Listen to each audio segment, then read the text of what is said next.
بسم اللہ الرحمن الرحیم۔ سال اول کی تیسری نظم ہے تسلیم و رضا۔ سال اول تیسری نظم تسلیم و رضا، اس کا پہلا گانا ہے۔ جو فقر میں پورے ہیں وہ ہر حال میں خوش ہیں، ہر کام میں ہر دام میں ہر حال میں خوش ہیں۔ گر مال دیا یار نے تو مال میں خوش ہیں، بے زر جو کیا تو اسی احوال میں خوش ہیں۔ افلاس میں ادبار میں اقبال میں خوش ہیں، پورے ہیں وہی مرد جو ہر حال میں خوش ہیں۔ تشریح میں جو سب سے پہلے چیز آپ نے بتانی ہے وہ ہے کہ شاعر مخاطب کس سے ہے؟ یہ قاری سے، سننے والے یا پڑھنے والے سے مخاطب ہے یہاں پہ، کیونکہ یہ نصیحت کرنے کے شعر ہیں، اور جب بھی جو بھی نظم یا شعر نصیحت کا ہوتا ہے وہ پڑھنے یا سننے والے کے لیے ہوتا ہے۔ اب پہلے مصرے پہ آ جائیں۔ جو فقر میں پورے ہیں، فقر میں پورے مطلب جو پورے فقیر ہیں۔ اب پورے فقیر سے پہلے پوچھنا پڑے گا کہ مکمل فقیر ہونے سے پہلے کہ فقیر کون ہوتا ہے؟ فقیر وہ انسان ہوتا ہے جو اپنی تمام خواہشات کو اللہ کی مرضی کے مطابق ڈھال لے، یعنی جو اپنی تمام خواہشات کو اللہ کی مرضی کے مطابق کر دے اور پھر جو بھی رزلٹ نکلے، نتیجہ نکلے، اس پر راضی رہے، یعنی شکوہ شکایت نہ کرے۔ فقیر کی ڈیفینیشن دوبارہ سن لیں۔ فقیر ہر وہ انسان جو اپنی تمام خواہشات کو اللہ کی مرضی کے مطابق کر لے اور اس کا جو بھی نتیجہ نکلے اس پر شکوہ شکایت نہ کرے بلکہ راضی رہے۔ اس کی سب سے بڑی مثال آپ صلی اللہ علیہ وسلم کی، آپ صلی اللہ علیہ وسلم نے فرمایا تھا الفقر و فخری، فقیری فقر میرا فخر ہے۔ تو دنیا کے سب سے بڑے فقیر درویش آپ صلی اللہ علیہ وسلم ہیں، فقیری آپ صلی اللہ علیہ وسلم سے ہے۔ اس کے بعد یہ وہ لوگ ہوتے ہیں جو ہر حال میں خوش رہتے ہیں، یعنی کوئی بھی تکلیف یا مصیبت یا پریشانی بھی آتی ہے تو شکوہ شکایت نہیں کرتے ہیں، یعنی آپ صلی اللہ علیہ وسلم وہ انسان ہیں جس پہ اللہ اور اس کے فرشتے درود و سلام بھیج رہے ہیں۔ تو اس میں مکہ کے مشرکین جو ہیں وہ آپ صلی اللہ علیہ وسلم کے ساتھ کتنا برا سلوک کر رہے تھے، وہ بد نصیب جو ہیں، مشرک جو ہے۔ تو اس دوران اللہ آپ صلی اللہ علیہ وسلم نے کوئی شکوہ نہیں کیا کہ اللہ اور آپ کے فرشتے تو مجھ پہ درود و سلام بھیج رہے ہیں، یہ مشرکین کے آپ کے دائرہ اختیار سے باہر چلے گئے ہیں، یہ مجھے کیوں تکلیف پہنچا رہے ہیں؟ یہ شکوہ ہوتا۔ آپ نے ایسی کوئی بات نہیں کی، بلکہ آپ نے ہمیشہ ان مشرکین کے حق میں بھی دعا کی ہے، یعنی ہر حال میں خوش رہتے ہیں۔ خوش رہنے کا مطلب یہاں پہ اللہ کی رضا میں راضی رہنا ہے۔ تو اس کے بعد ہر کام میں ہر دام میں ہر حال میں خوش ہے۔ کام سے مراد یہ ہے کہ جو فقیر کو دنیا میں، انسان کو دنیا میں کام کرنے پڑتے ہیں رزق کمانے کے لیے، پیسے کمانے کے لیے، وہ کوئی کاروبار بھی ہو سکتا ہے، کوئی نوکری بھی ہو سکتی ہے، کوئی ذاتی کام بھی ہو سکتا ہے۔ وہ جو بھی کام ملتا ہے اس کام میں، پھر اس کام سے جو اسے رزق حاصل ہوتا ہے، دام ملتے ہیں، پیسے ملتے ہیں، اس کے مطابق وہ خوش رہتے ہیں، راضی رہتے ہیں، کوئی شکوہ شکایت نہیں کرتے ہیں۔ کہ ایک ہو سکتا ہے وہ مزدور ہو وہ فقیر ہو، اور کوئی اس کا جو حاکم ہے وہ فقیر نہ ہو، تو یہ اس بات کے ساتھ کوئی تعلق نہیں کہ اس کا دنیاوی مقام یا مرتبہ کیا ہے۔ وہ کسی کام، کوئی بھی کام دنیا کا جس کا اللہ نے حکم دیا ہے وہ جائز کام کر سکتا ہے، اور اس سے جو حاصل ہونے والا رزق ہے اسے استعمال کرتا ہے، اور جتنا بھی ملتا ہے اس پہ راضی رہتا ہے، یعنی وہ ہر حال میں خوش رہتے ہیں۔ وہ اگر اس دوران انہیں کوئی تکلیف یا مصیبت یا پریشانی آتی ہے تو وہ شکوہ نہیں کرتے ہیں۔ اس کے لیے ایک چھوٹا سا واقعہ ہے۔ کسی بندے کا بچہ بیمار ہوتا ہے، ڈاکٹروں نے جواب دے دیا، کسی نے اس کو مشورہ دیا بندے نے کہ فلاں جگہ ایک بزرگ رہتا ہے، وہ دعا کرتے ہیں تو اللہ تعالیٰ دعا ان کی قبول کر لیتا ہے، آپ جاؤ شاید آپ کا بچہ ٹھیک ہو جائے۔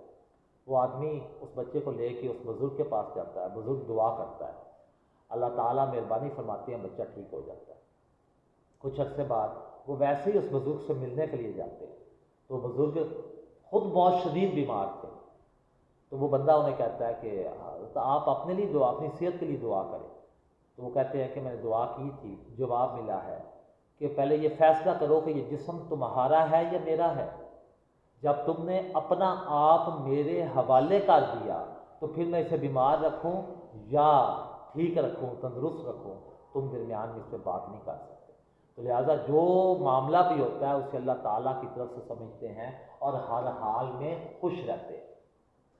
دوسرے شعر پہ آ جائیں، اگر مال دیا یار نے تو مال میں خوش ہیں، بے زر جو کیا تو اسی احوال میں خوش ہیں۔ یار سے مراد یہاں پہ اللہ تعالیٰ ہے، ان کا وہی دوست ہے۔ الا ان اولیاء اللہ لا خوف علیہم ولا هم یحزنون، بے شک جو اللہ کے دوست ہوتے ہیں نہ انہیں خوف ہوتا ہے نہ وہ دکھی ہوتے ہیں۔ اب یہاں پہ مال دینا اور مال لینا یعنی امیری اور غریبی کی بات، اگر ان لوگوں کو اللہ تعالیٰ مال و دولت دے کے امیر بنا دے وہ تب بھی اللہ تعالیٰ سے راضی رہتے ہیں، اور اگر اللہ تعالیٰ مال دولت لے لیتا ہے تو تب بھی وہ راضی رہتے ہیں۔ اس میں دو واقعات آ سکتے ہیں۔ ایک تاجر کا واقعہ ہے، وہ تاجر تجارت کا سامان بھیجتا تھا۔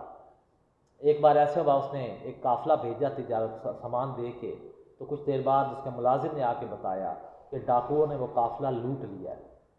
اس مالک نے یعنی اس تاجر نے سر جھکایا اور کہا الحمدللہ، اے اللہ تیرا شکر ہے۔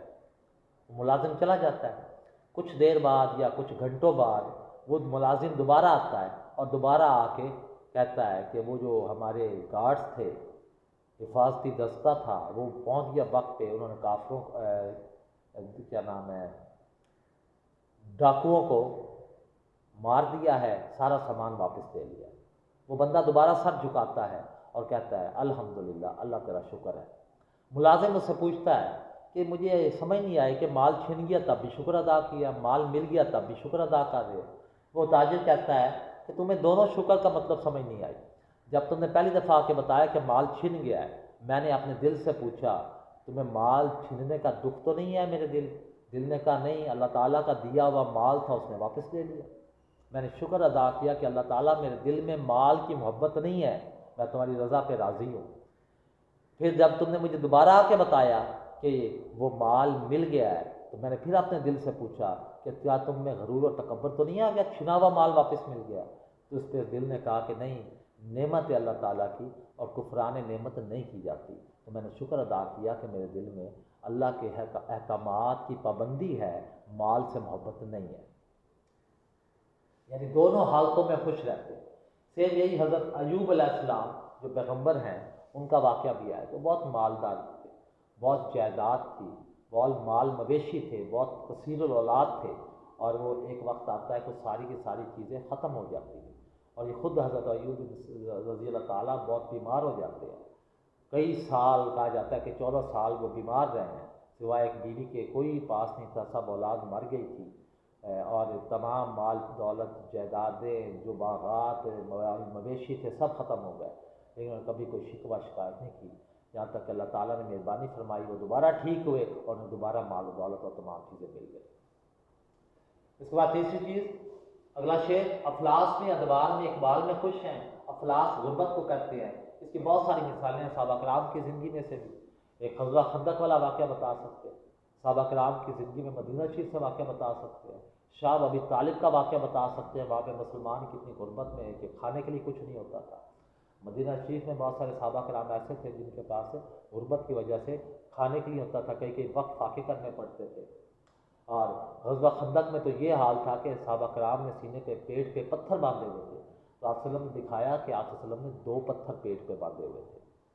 پھر اس کے بعد اگلا ہے ادبار، تنزلی، اقبال، بلندی، یہ دونوں ایک دوسرے کا متضاد الفاظ ہے، یعنی کوئی مقام اور مرتبہ مل جائے تب بھی وہ راضی ہیں، اگر وہ چھن جائے، تنزلی مل جائے تو تب بھی وہ راضی رہتے ہیں۔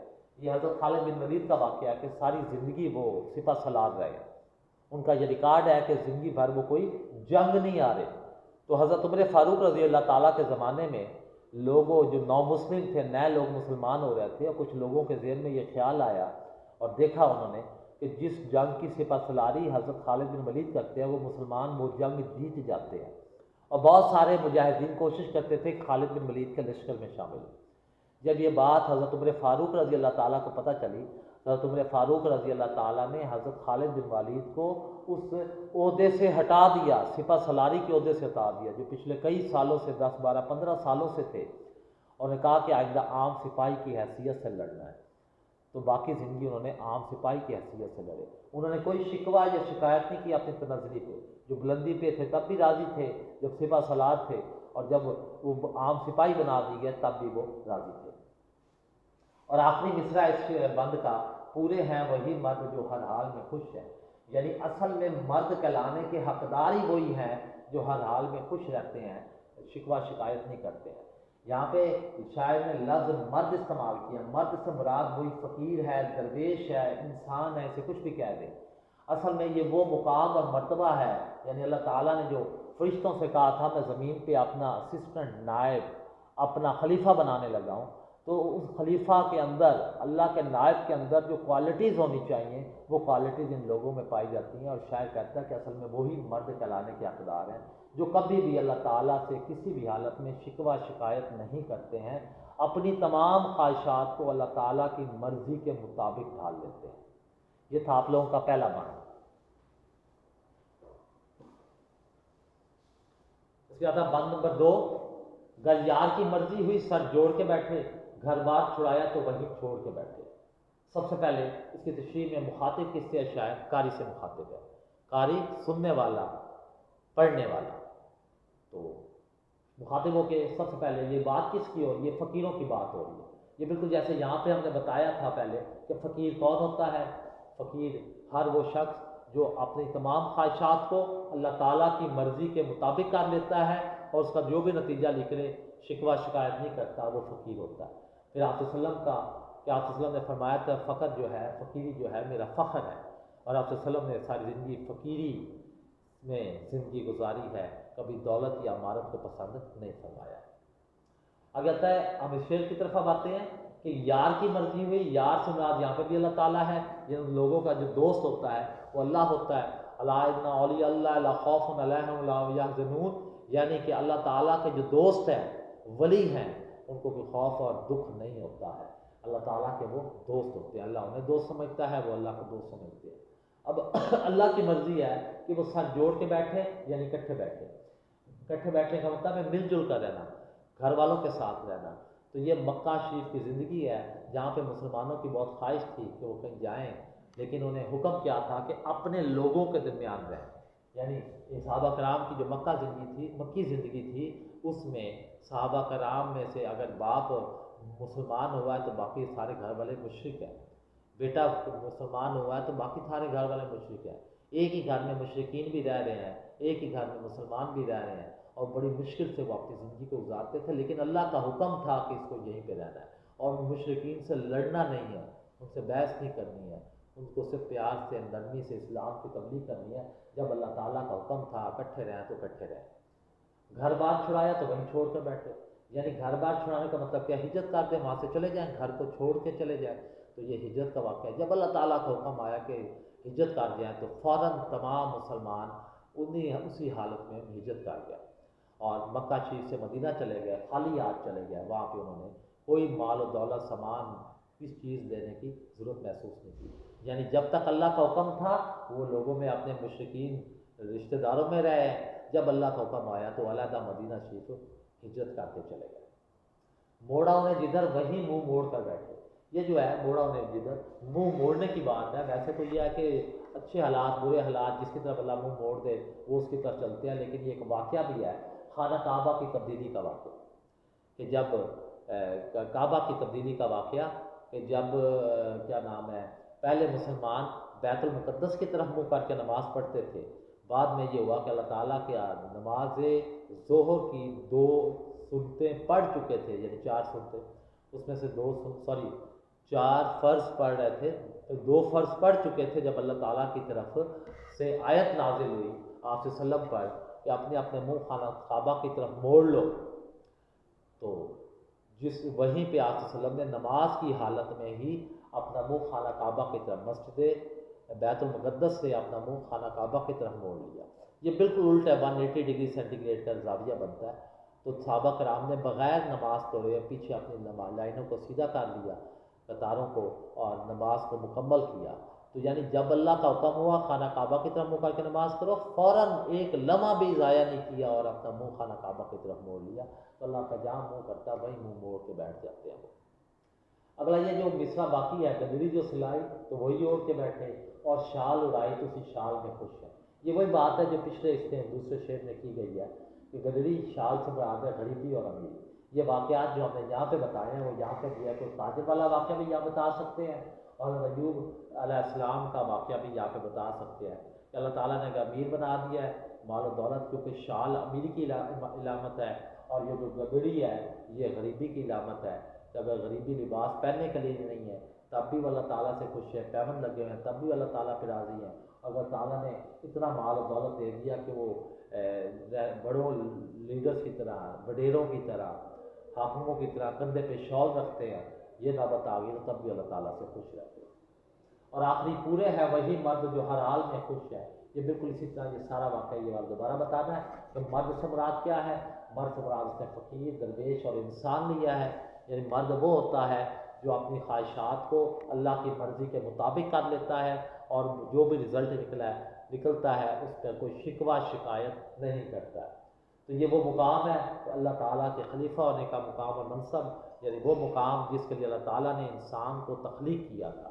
تو یہاں پہ شاعر کے مطابق اصل میں اس کو فقیر کہہ لیں، درویش کہہ لیں، انسان کہہ لیں یا مرد کہہ لیں، ایک ہی بات ہے، یہ وہ لوگ ہیں جو اللہ تعالیٰ کی مرضی اور منشا کے مطابق زندگی گزارتے ہیں۔ یہ تسلیم و رضا کے پہلے دو بند تھے۔ اللہ حافظ۔